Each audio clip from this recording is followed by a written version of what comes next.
ఇప్పుడే జీ5 app download చేయండి. చూడండి మీ ఫేవరెట్ టీవీ షోస్ ఎప్పుడైనా ఎక్కడైనా. డాక్టర్ గారు, మరి బరువు ఎక్కువ ఉన్న వాళ్ళు మోకాళ్ళ నొప్పులతో ఎక్కువ బాధపడుతూ ఉంటారు కదా. వీళ్ళకి మోకాళ్ళ నొప్పులు ఉన్నాయి అని చెప్పి ఆ నెపంతో అసలు ఎక్సర్సైజ్ చేయలేమండి, నొప్పులు ఉన్నాయని చెప్తారు. మరి వీళ్ళు బరువు తగ్గాలి, అలాగే మోకాళ్ళ నొప్పులు ఎక్కువ అవ్వకూడదు, అలాంటి వ్యాయామాలు ఏమైనా ఉన్నాయండి? మోకాళ్ళ నొప్పులతో బాధపడేవారు మోకాళ్ళ మీద భారం పడకుండా బరువుని కొవ్వుని కరిగించడానికి కొన్ని వ్యాయామాలు ఉంటాయమ్మా. వాటి వల్ల ఏమవుతుందంటే వీళ్ళు బరువు తగ్గితే మోకాళ్ళ మీద స్ట్రెయిన్ తగ్గి పెయిన్ కూడా కొంత ఆటోమేటిక్గా తగ్గుతూ ఉంటుంది. మరి అలాంటి 4 రకాల వ్యాయామాలు మోకాళ్ళ నొప్పులు ఉన్నవారు ఏం చేస్తే మంచిదో చూడండి. మోకాళ్ళ మీద భారం పడకుండా బరువు తగ్గించడానికి ఉపయోగపడే స్పెషల్ వ్యాయామాలు ఈరోజు చూడబోతున్నాం. ముందుగా స్ట్రైట్గా నుంచుని నడుము మీద చేతులు పెట్టుకుని 2 కాళ్ళ మధ్యలో ఒక అడుగు దూరం ఉండేటట్టు నుంచోవాలి. ఇప్పుడు చూడండి, ఎడం కాళ్ళ మీద నుంచుని కుడికాల్ని లేపిన దగ్గర నుంచి అట్లా కుడివైపుకి తీసుకెళ్ళాలి. తర్వాత కుడికాల మీద నుంచి ఎడం కాళ్ళని అట్లా తీసుకెళ్ళాలి. నెక్స్ట్ మళ్ళీ ఎడం కాళ్ళ మీద నుంచి కుడికాల మీద నుంచి ఎడం కాళ్ళని అట్లా.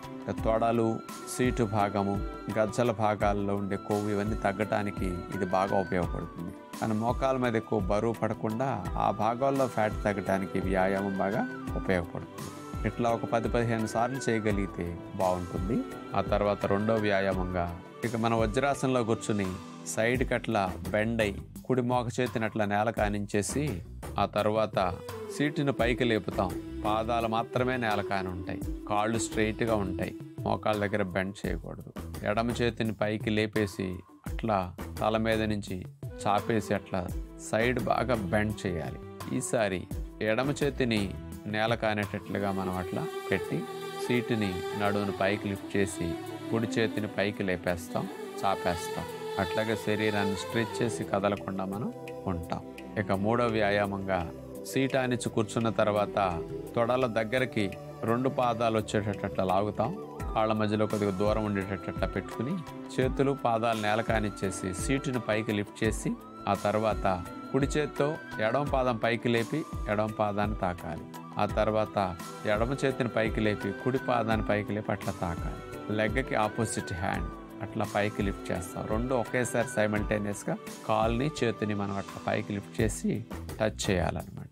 4వ వ్యాయామంగా కాళ్ళు చాపేసి చేతులు వెనక్కి పెట్టుకుని దండాసనంలో కూర్చున్న తర్వాత ఎడమ మోకాల్ని మడిచి ఎడమ పాదం తొడ దగ్గరకు వచ్చేటట్టు లాక్కుంటాం. తర్వాత మనం 2 చేతులు పైకి లేపేసి స్ట్రైట్గా చాపి ముందుకు వంగి మోకాలు ముద్దు పెట్టుకుంటాం. ఆ తర్వాత కుడి చేతిని వీపు వెనకాల భాగం నేల మీద ఆనిచ్చేసేసి సీటుని నడువును పైకి లేపేస్తాం. ఎడమ చేయి అట్లా పైకి లేపే ఉంటుంది అన్నమాట. చాపేసి 5-6 రౌండ్స్ చేయగలిగితే బాగుంటుంది. ఇట్లా చేసిన తర్వాత మరోసారి కుడికాల్ని తొడ దగ్గర పెట్టి లాక్కుంటాం, ఎడమ కాల్ని అట్లా చాపేస్తాం.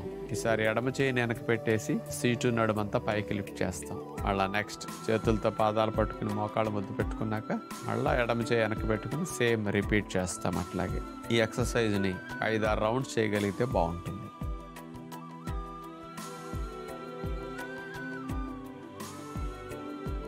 జీ5 యాప్ డౌన్లోడ్ చేసి అన్ని ఎపిసోడ్స్ పూర్తి ఉచితంగా చూడండి.